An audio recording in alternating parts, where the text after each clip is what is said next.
नमस्कार, मैं हूं आपके साथ मयंक। तो देखिए, ईरान में इस्लामिक रेवोल्यूशन के 47वें एनिवर्सरी पर 47वीं वर्षगांठ के मौके पर ईरान से जो तस्वीरें आई, करोड़ों लोग सड़कों पर थे, रहबर रहबर के नारे लगे, अल्लाहू अकबर के नारे लगे, पूरे ईरान में जश्न मना। आपने तस्वीरें देखी होंगी। लेकिन इसी बीच एक ऐसी तस्वीर पर मेरी नज़र पड़ी जिसने वाकई दिल जीत लिया, और मैं इस तस्वीर के बारे में आज आपसे बात करना चाहता हूं।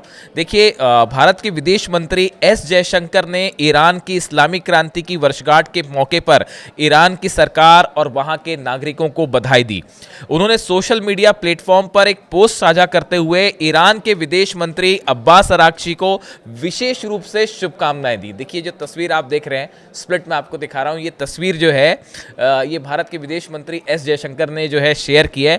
जयशंकर ने अपने संदेश में ईरान के लोगों के प्रति सम्मान व्यक्त किया। उन्होंने पोस्ट के साथ एक तस्वीर भी शेयर की जिसमें वे ईरान के विदेश मंत्री अब्बास अराक्ची के साथ दिखाई दे रहे हैं। उन्होंने क्रांति की वर्षगांठ को एक बड़ा मौका बताते हुए ईरान की सरकार को शुभकामनाएं दी। देखिए, जो तस्वीर है जो एस जयशंकर साहब ने शेयर की, उसमें अब्बास अराक्ची साहब भी साथ में दिखाई दे रहे हैं और दोनों के चेहरे पे मुस्कान है। और ये तस्वीर शेयर करते हुए उन्होंने इस्लामिक रेवोल्यूशन के मौके पर ईरान को जो है बधाई दी और ख़ास तौर पर ईरान के विदेश मंत्री की तस्वीर शेयर की। देखिए, मैं अपना पॉइंट ऑफ व्यू बता रहा हूँ आपको। मैं इंटरनेशनल रिलेशंस का स्टूडेंट रहा हूँ, दिल्ली यूनिवर्सिटी से मैंने पढ़ाई की है और कई सालों से मैं इसको एनालाइज करता रहता हूँ, इंटरनेशनल रिलेशंस को। ये जो तस्वीर थी, जैसी इस पर मेरी नज़र पड़ी, मेरी नज़र रुक गई वहाँ पे, और इतनी खुशी हुई कि मैं आपको बता नहीं सकता। देखिए, एक तो व्यक्तिगत तौर पर मैं एस जयशंकर साहब को बहुत पसंद करता हूँ, भारत के विदेश मंत्री, और अब्बास अराक्ची ईरान के विदेश मंत्री।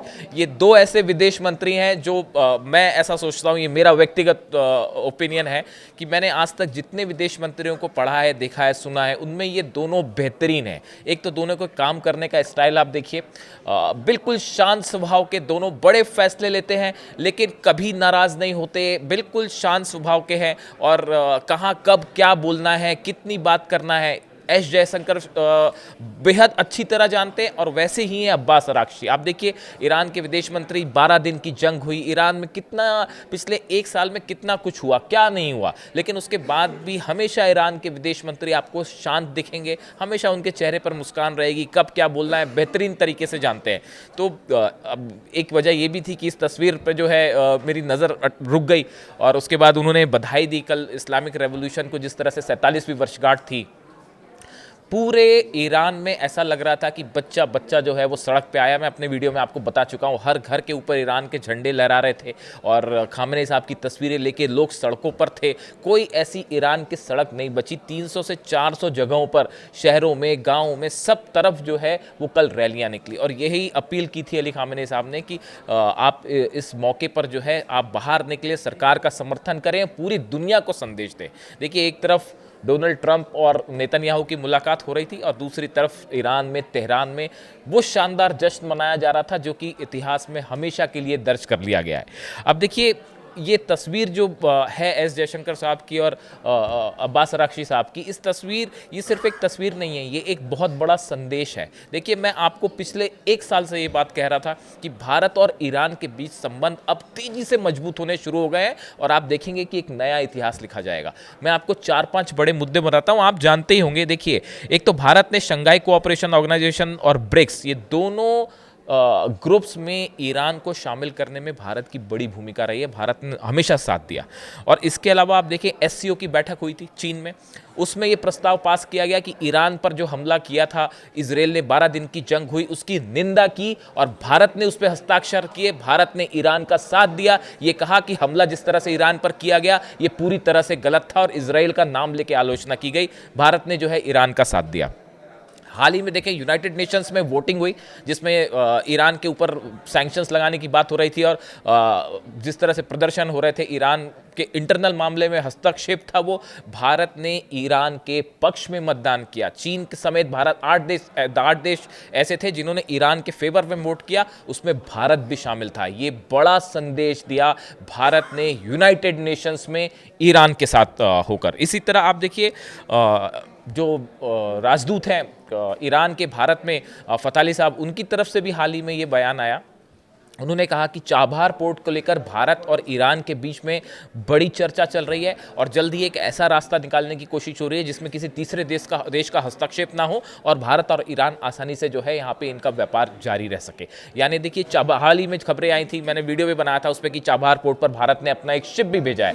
यानी आप देखिए पिछले कुछ समय के अंदर भारत पर जब ऑयल को लेकर दबाव पड़ रहा था और ये कहा गया कि आप रूस से तेल मत खरीदिए और इस तरह के बैन्स लगने वाली बात हो रही थी और तनाव चल रहा था, उस समय ईरान वो पहला देश था जिसने भारत को ऑफर किया कि आप जितना तेल चाहें हम आपको देने के लिए तैयार हैं। तो देखिए ये ऐसे तमाम मौके हैं। इसके अलावा एक और बड़ी इंटरेस्टिंग खबर है कि भारत ने नई एजुकेशन पॉलिसी के तहत 9 क्लासिकल लैंग्वेजेस को शामिल किया है, उसमें फारसी भी है, पर्शियन लैंग्वेज भी जो है वो भारत में जो क्लासिकल लैंग्वेज है उसके तहत अब पढ़ाई जाएगी। एक बड़ा फैसला। देखिए ये कुछ चीज़ें ऐसी हैं जो ये इंडिकेशन दे रही हैं कि भारत और ईरान की दोस्ती जो है वो अब तेज़ी से जो है वो एक दूसरे के करीब आ रहे हैं। अब्बास अराक्ची साहब भारत के दौरे पर आने वाले थे और लेकिन फिर जिस तरह से प्रदर्शन हुए ईरान में और जो हालात बने और जंग की तमाम बातें होने लगी, इसलिए उन्होंने अपना दौरा पोस्टपोन किया है। शायद जल्दी ही वो भारत के दौरे पे आए और उसके बाद शायद नए डेवलपमेंट्स देखने को मिले। देखिए कल जो तस्वीरें आ रही थी ईरान से, वो ईरान की तस्वीरें सिर्फ वो इस्लामिक जो रेवोल्यूशन हुई थी 1979 में, सिर्फ उसकी एक एनिवर्सरी नहीं थी, ये एक बड़ा संदेश था कि ईरान एकजुट है। यही बात अली खामेनी साहब ने कही कि ईरान जो है वो इस रैली के माध्यम से ये संदेश देगा ईरान पूरी दुनिया को कि हम एकजुट हैं और हमें कोई नहीं जो है डिगा सकता अपने अपने रास्ते से। और यही कल देखने को मिला। ऐसा लगा पूरे ईरान में, पूरा ईरान अली खामेनी साहब के साथ, गवर्नमेंट के साथ, ईरान की सेना के साथ एकजुट खड़ा हुआ है। ईरान की सेना ने भी जो है लोगों का धन्यवाद दिया कि भाई मुश्किल दौर में आप हमारे साथ खड़े हुए। ये बड़े संदेश थे और ये ऐसे समय पे गए जो शायद व्हाइट हाउस में बैठ के डोनाल्ड ट्रंप और नेतन्याहू भी कल शायद ये तस्वीरें देख रहे होंगे कि ईरान में क्या हो रहा है। और ये सिर्फ तस्वीरें नहीं थी, ये वो प्लान था जो कि फेल हो गया है। सत्ता परिवर्तन का जो प्लान था वो पूरी तरह से फेल हो गया है। ये तस्वीरें ये बता रही हैं। देखिए मैं एक छोटी सी बात, चूँकि अली खामेनी साहब की बात हो रही है, मैं एक छोटी सी बात और इसमें ऐड ऑन करना चाहता हूँ। कभी कभी ये सवाल होते हैं मुझसे व्यक्तिगत रूप से, कई बार ये सवाल होते हैं कि आप जो हैं हिंदू हैं लेकिन आप अली खामेनी साहब को इतना पसंद क्यों करते हैं, आप ईरान की तारीफ़ क्यों करते हैं। ऐसा एक सवाल मुझसे पूछा। हाल ही में एक कॉल आया मुझे, मेरे एक मित्र हैं, विदेश में रहते हैं, मुस्लिम हैं। उन्होंने मुझसे फ़ोन करके बातों बातों में मुझसे पूछा कि यार एक बात बताओ, आप हमेशा जो है वो अली खामेनी साहब की इतनी तारीफ़ क्यों करते हैं या ईरान की आप प्रशंसा क्यों करते हैं, आप तो हिंदू हैं, वो तो मुस्लिम है। इस तरह की बात की। मैंने उन्हें जो जवाब दिया वो मैं शेयर करना चाहता हूँ क्योंकि ये बात मुझसे अक्सर पूछी जाती है, तो मैं सोचता हूँ बता ही दूँ ये बात।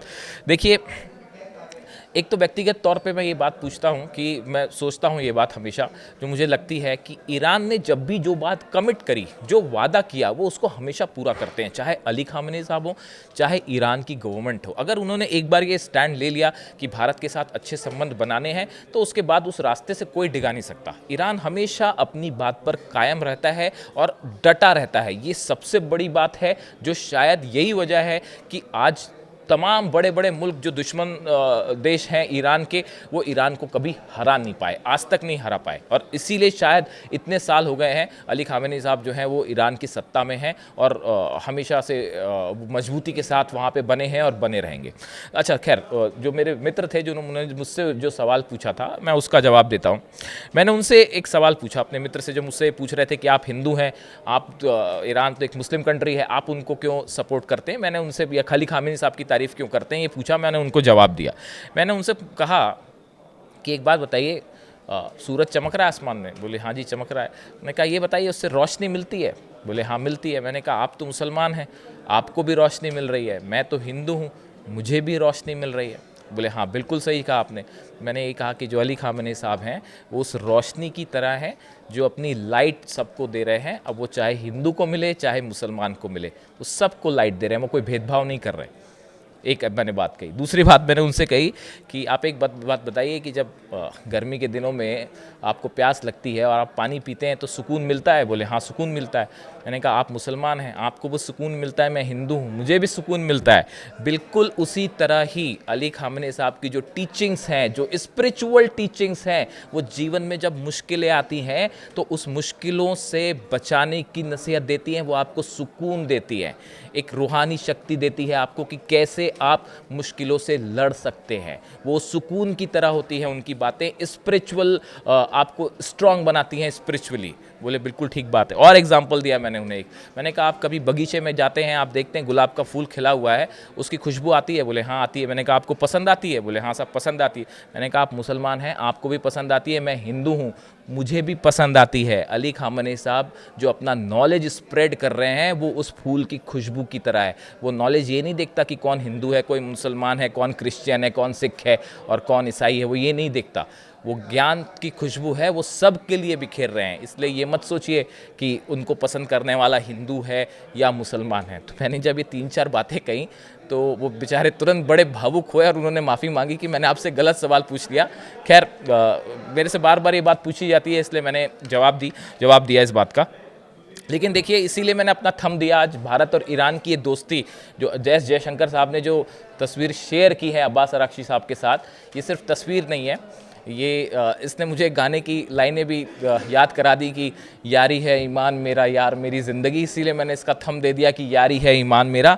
और ये ईरान को भारत का पैगाम है।